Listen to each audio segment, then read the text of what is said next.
Welcome to this week's edition of Outdoors Online, a weekly webcast produced by the North Dakota Game and Fish Department. I'm your host, Tom Jensen. My guest this week is Sandra Johnson. Sandy is a non-game biologist with Game and Fish.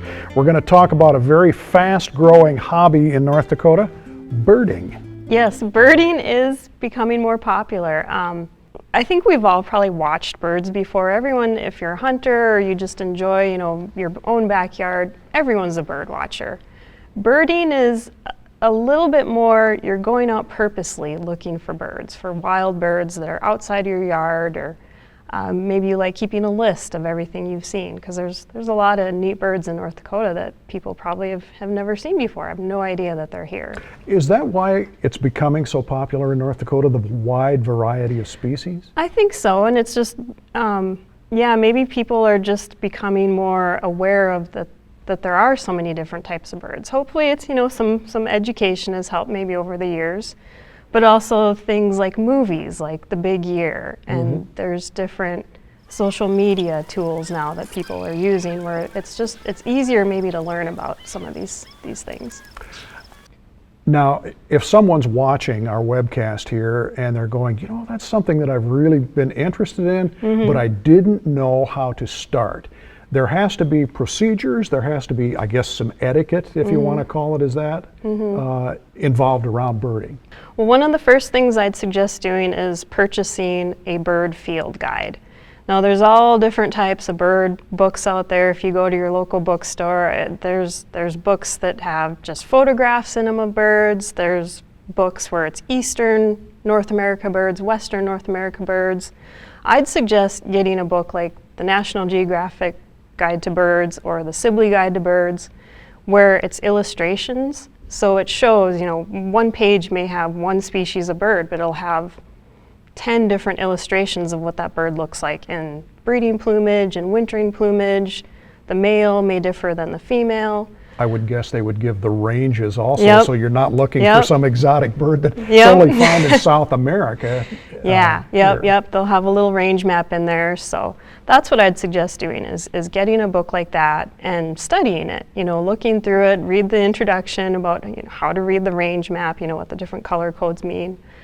I'd also look at the list of North Dakota birds. We do have a list on our website that you can download, or you can get it at any of our offices.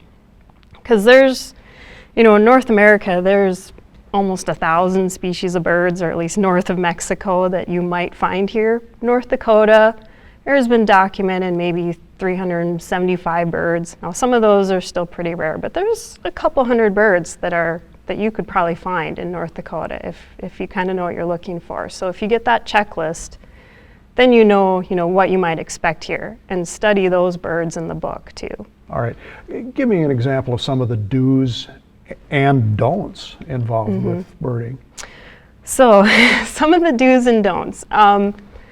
If you're out, outside your yard, you go for a Sunday drive, you want to go birding, you're looking at birds, because North Dakota there's birds everywhere. I mean, we have so many wetlands. Anywhere you go, you're going to see something. Never trespass on private land.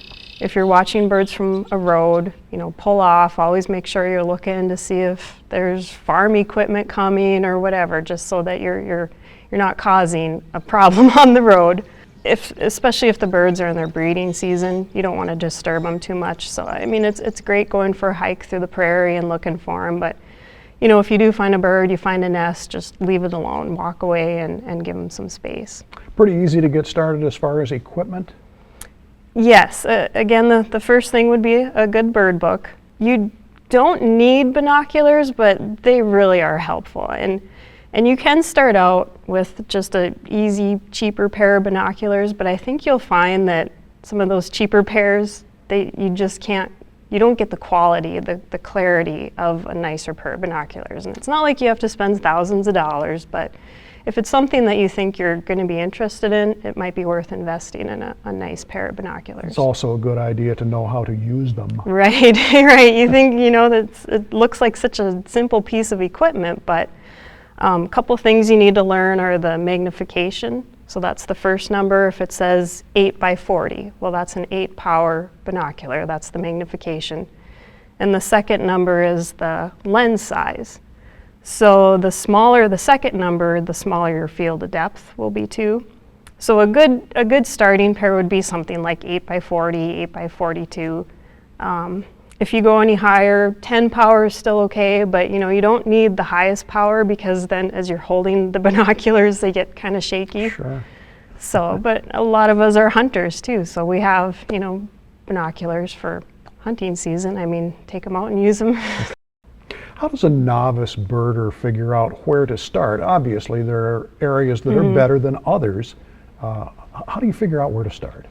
Well, North Dakota, we have a lot of wildlife refuges. That's a great place to start. Our wildlife management areas that Game and Fish manages, those are great places too. All those places are public land open to hunting, bird watching, hiking, everything. Even waterfowl production areas. State school land, a lot of state school land is open to birding. So I guess one place to start, our department has some publications that you can pick up that gives you some places to go. I would guess birding is somewhat high-tech, or it's moved into the high-tech age like most every other thing.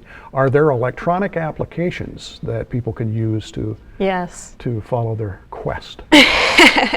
Yes, there definitely are. Well, there's a lot of great online resources that you can use, but apps for your smartphone have really taken off, and there's some great apps out there. There's some that are free, there's some you have to pay for. But there are some apps that can actually walk you through, if you're totally new to birding, it'll walk you through saying, how big was the bird you saw? Was it about the size of a robin? And you swipe to the next page and you can pick out, well, what colors was on this bird? And, ask you a couple questions, and then it'll bring up a list of potential answers, even based on your location. So yeah, there are lots of tools that can help you do that. Some of them even you can take a picture of the bird. And it's all these apps are learning, so it'll pop up different potential answers based on, your picture, or maybe even the sound if you can get a good recording. But even taking photographs of birds is another great way to help kind of learn what they are. Maybe not with your cell phone, because if birds are at a distance, you can't zoom in and get a good picture unless you're going to get an adapter for your binoculars or a spotting scope. You can get good pictures, but if you got an old point and shoot digital camera, that's a great way. If you don't know what that bird is, take a picture of it and you can bring it back and try to identify it. All right, lots of great valuable information about birding. Sandra, thanks. You're welcome. Applications for the 2017 North Dakota Deer Gun Lottery are available, and there are a number of ways to apply. Go online to the Game and Fish website at gf.nd.gov. Fill out the application with your choice of unit and deer type and pay for the fee with a credit card. You can also fill out the old school paper applications, which are available at most sporting goods stores and licensed vendors, or you can apply over the phone by calling 800-406-6409. And don't forget the deadline to apply for the lottery this year is Wednesday, June 7th. For Sandra Johnson and the rest of the staff here at North Dakota Game and Fish, thanks for joining us for Outdoors Online. We'll see you again next week.